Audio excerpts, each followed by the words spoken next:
Querida Xóchitl, hace un año hablábamos de otro contexto, tú y yo, en este foro, con todas nuestras compañeras panelistas. En aquella ocasión, la pregunta que te hacía era, ¿por qué no había una mujer candidata a la presidencia de la República? Y Xóchitl se quedó así porque ella tenía otras aspiraciones. Bueno, pues lo comentó en mayo aquí en la FIL. En este foro, y ahorita nos lo va a responder, decidió precisamente tomar esta batuta. Y hablamos en este foro de la pobreza en México. Ya nos decía Valeria Moy, 25.1 millones de personas en extrema pobreza, millones de seres humanos que hoy no tienen para comer. Xóchitl Gálvez, comienza por definir para ti qué es la pobreza. ¿Está bien? En México existen muchos tipos de pobreza. ¿Cuáles son los más urgentes de resolver? Muchas gracias a todas, mi querida Patricia, gracias por la invitación, Consuelo, Valeria, Marta, un gusto estar con estos mujerones, obviamente, pues a Marisol, gracias por organizar esta feria y reconozco desde aquí que esta feria es una feria plural. Aquí viene quien quiere venir y todos los que somos invitados hemos sido bienvenidos a esta feria. Aquí en la fila empezó todo. Aquí el año pasado me acusaron de querer desaparecer los programas sociales. ¿Cómo va a ser posible? Si yo hubiera querido tener una beca para salir adelante, para quitarme esa angustia de saber que al otro día ya no podría ir a la escuela por falta de dinero. Yo he sufrido pobreza y no se puede entender el problema de la pobreza solo como un asunto de falta de dinero. Pobreza es no tener acceso a oxígeno cuando tu familiar se está muriendo de COVID. Pobreza es no tener mejores opciones y no poder cumplir tus sueños. Pobreza es no poderte quedar en la tierra en que naciste porque no hay oportunidades educativas. Pobreza es que no hay hospitales, médicos y medicamentos. Pobreza es que no haya fuentes de empleo y si las hay, estén mal pagadas. Pobreza es estar en la cárcel, no por haber cometido un delito, sino por no tener dinero para un abogado. Pobreza es cuando una enfermedad no solo es un problema de salud, sino una angustia económica que pone en riesgo el patrimonio de toda una familia. Junto con los programas sociales, la mejor escalera para salir de la pobreza es un trabajo bien remunerado que otorgue derechos plenos. El problema es que hoy un trabajador que cotiza en el IMSS solo tiene derecho a la salud en el papel. Para combatir la pobreza o para ayudar a los damnificados por un huracán, y comparto con Marta la preocupación de Acapulco, México necesita de todos y todas, gobierno y sociedad, los sindicatos, los empresarios, las organizaciones sociales y cada uno de nosotros. Los grandes problemas de México requieren de la aportación, las ideas y el esfuerzo de todos y de todas. Por supuesto que el Estado tiene un rol primordial e insustituible para enfrentar la pobreza, pero yo sí quiero encabezar un gobierno que escuche y analice las propuestas de instituciones como esta universidad, como la UNAM, como el INCO. Eso es para mí lo importante. Desde una posición de soberbia, donde la autoridad no escucha a la sociedad o a la academia, no se puede forjar un gobierno sensible que brinde resultados y soluciones a los problemas que tiene nuestro país. Yo los convoco a que trabajemos todos juntos a resolver el grave problema de la pobreza. Muchas gracias, Xóchitl Gálvez.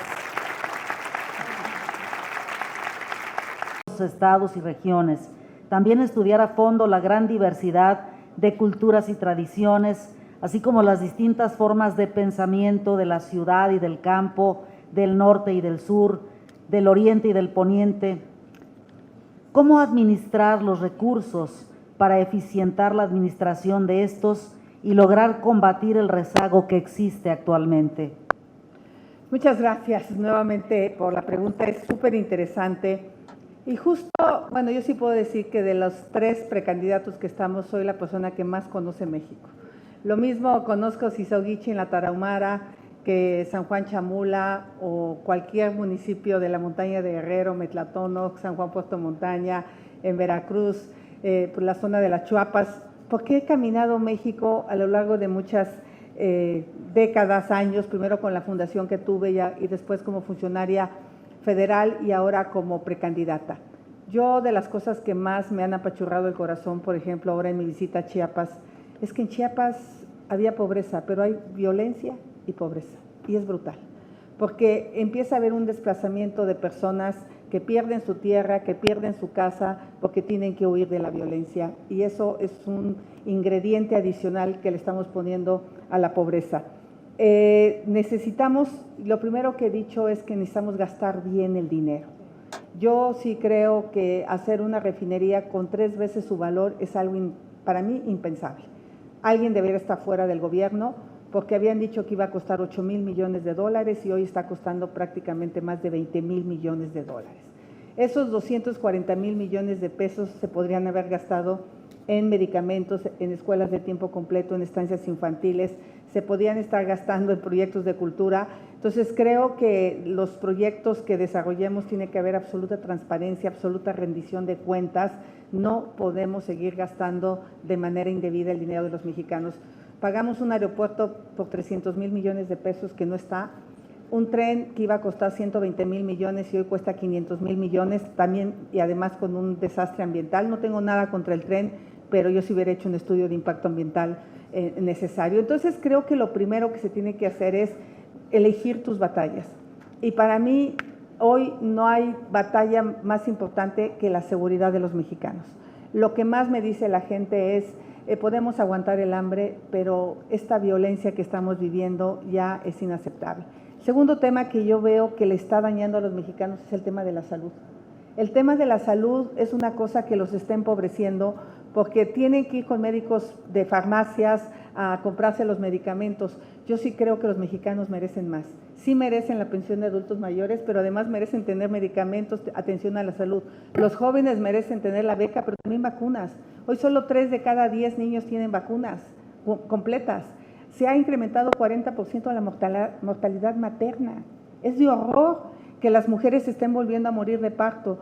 Necesitamos que los niños tengan escuelas de tiempo completo. Le estamos dejando al crimen, a los jóvenes, a merced del crimen. Entonces, sí creo que necesitamos priorizar. Que el tercer tema que les voy a decir que es tremendo es el abandono al campo. No sé si sepan, pero estamos teniendo la sequía más brutal en 50 años. Muchísimas comunidades no van a levantar 1 kilo de maíz, 1 kilo de frijol este año. Zacatecas solo va a recoger el 20% del frijol. Y Los Altos de Jalisco no va a producir 1 kilo de maíz. ¿Qué va a pasar el año que entra? Se va a incrementar la pobreza. Entonces sí creo que tenemos que elegir muy bien las batallas y yo lo que digo, yo no voy a gastar el dinero a lo güey, yo voy a gastar el dinero en lo que se tenga que gastar y los corruptos a la cárcel. Gracias. Gracias, Xochitl Gálvez. Y sin duda alguna. Y el año que entra les voy a inaugurar la fila. Eso, compromiso, se comprometió. Toma nota, Gustavo y Adriana. Como presidenta, obviamente. Geraldina Herrera, toma nota, se comprometió. Bueno, pues hablábamos de los pueblos indígenas, de los habitantes de las grandes ciudades, de las personas que viven en extrema pobreza, Xochitl, en los cinturones de miseria o en los barrios más humildes de muchísimas ciudades. Hablábamos ya de la depauperización de nuestro sistema ecológico que está devastado en el campo, y la cruda realidad que enfrentamos de la violencia, de cómo ha permeado a nivel nacional el crimen organizado que cobra vidas humanas diariamente. ¿Existe desde tu perspectiva una fórmula para abatir estos flagelos que inciden en el tema de la pobreza, Xochitl? Por supuesto que existe. Por supuesto que yo me resisto a dejarle este país a mis hijos y por eso estoy aquí. Por eso tomé una decisión de la magnitud que la tomé, pero lo primero que quiero decir es que soy una mujer que se deja ayudar, que se acompaña con gente brillante, capaz. Por eso yo creo no en un hiperpresidencialismo, creo en un gobierno de coalición donde los problemas los resolvamos entre todos, pero sobre todo con la sociedad civil. Si no lo hacemos juntos, no hay futuro para México. El segundo tema, para poder abordar muchos de los problemas que aquí se han planteado, cultura, salud, educación, medio ambiente, necesitamos dinero. Y si no crecemos económicamente, no va a haber dinero. Con un crecimiento mediocre del 1%, no hay manera que haya dinero para nada. Entonces, el primer tema es, ¿cómo le hacemos para crecer respetando el medio ambiente?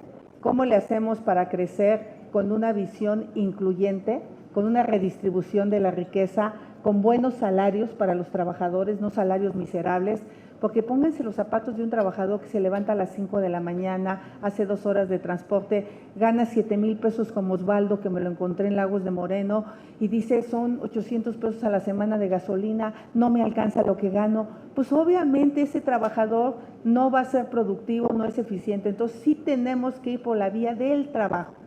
Y lo digo aquí claramente, México está ante su mejor oportunidad en su historia de crecer económicamente con el nearshoring. Es nuestra oportunidad de generar empleos bien pagados, de dejar la maquila para entrar a la manufactura, a la era de la robótica, de la inteligencia artificial, a la era de la electromovilidad, de los semiconductores, pero para eso necesitamos gente saludable, gente educada, gente con niveles educativos. Y es lo que yo decía aquí, que el programa Jóvenes Construyendo el Futuro le faltaba un componente además del ingreso, le faltaba el componente de educación, de la programación, del idioma, de las habilidades digitales, de las competencias laborales. Entonces no está peleado el crecimiento económico con reducción de la pobreza, y es la única vía con la que vamos a reducir la pobreza. Yo me resisto a quedarme en un país mediocre, a un país sin esperanza. Yo sí creo que la gente que vive en condición de pobreza, porque yo lo deseé, yo lo que más deseaba cuando salí de mi pueblo era estudiar y después poner mi empresa y después hacer cosas que cambien la vida. Entonces yo sí creo que hay el cómo, simplemente necesitamos una política económica sí de crecimiento, pero sobre todo de que voltee a los que menos tienen, no este capitalismo rapaz que pagaba salarios miserables y que hizo que la gente se empobreciera. Yo sí creo en un desarrollo económico con una visión social para que podamos realmente tener un México más igualitario, un México más incluyente. Y para eso necesitamos a las mujeres. No hay manera de que este país crezca. 25% del PIB es el trabajo de las mujeres no remunerado en el hogar.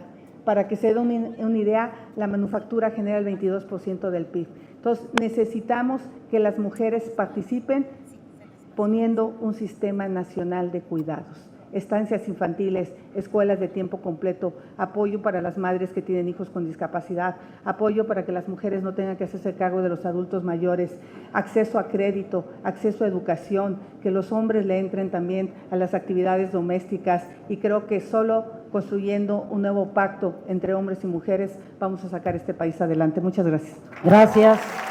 Muchísimas gracias a